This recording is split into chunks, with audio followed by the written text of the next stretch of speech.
రైతుల ఇబ్బందులు స్వాతంత్రం కంటే ముందు ఉన్నాయి, మళ్ళీ ఇప్పుడు కూడా ఉన్నాయి. ఈ రెండు విషయాలు మనం బేరే చేసుకోవాల్సిన అవసరం ఉంది.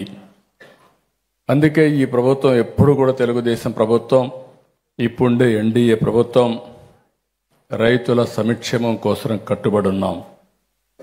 ఇలాంటి మహనీయుల యొక్క స్ఫూర్తిని అనునిత్యం మనం గుర్తుపెట్టుకోవాల్సిన అవసరం, బాధ్యత మనందరిపైన ఉంది.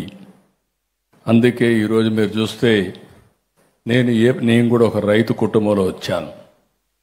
అందరం రైతు కుటుంబం నుంచే పైకి వస్తాం, కానీ చాలామంది రైతుల గురించి మర్చిపోతూ ఉంటాం. అట్లా కాకుండా అందుకే నేను ఒక మాట అన్నాను, రైతులకు తెలివితేటలు లేక కాదు, అయితే రైతులు ఎల్లప్పుడూ కూడా వేరే వాళ్లకు తిండి పెట్టాలని ఓసారి చదువు కూడా మానేసి భూమిపైన ఆధారపడి దేశానికి తిండి పెట్టే ఏకైక వ్యక్తి రైతు అని చెప్పి కూడా నేను మీకు తెలియజేస్తున్నా.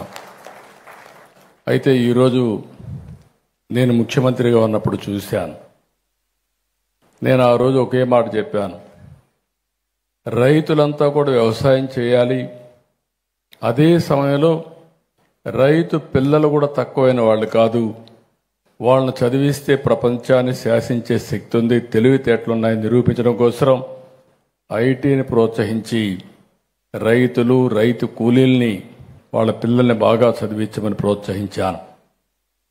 ఆధునిక యుగంలో, నాగరిక ప్రపంచంలో, టెక్నాలజీ ఏజ్లో మనం అందరం దీన్ని అందిపుచ్చుకోవాల్సిన అవసరం ఉందని చేస్తే ఈరోజు ఏ ఊరికి వెళ్ళినా ఆ ఊర్లో సగం మంది ఐటీ చదువుకొని ప్రపంచం మొత్తం వెళ్ళారు.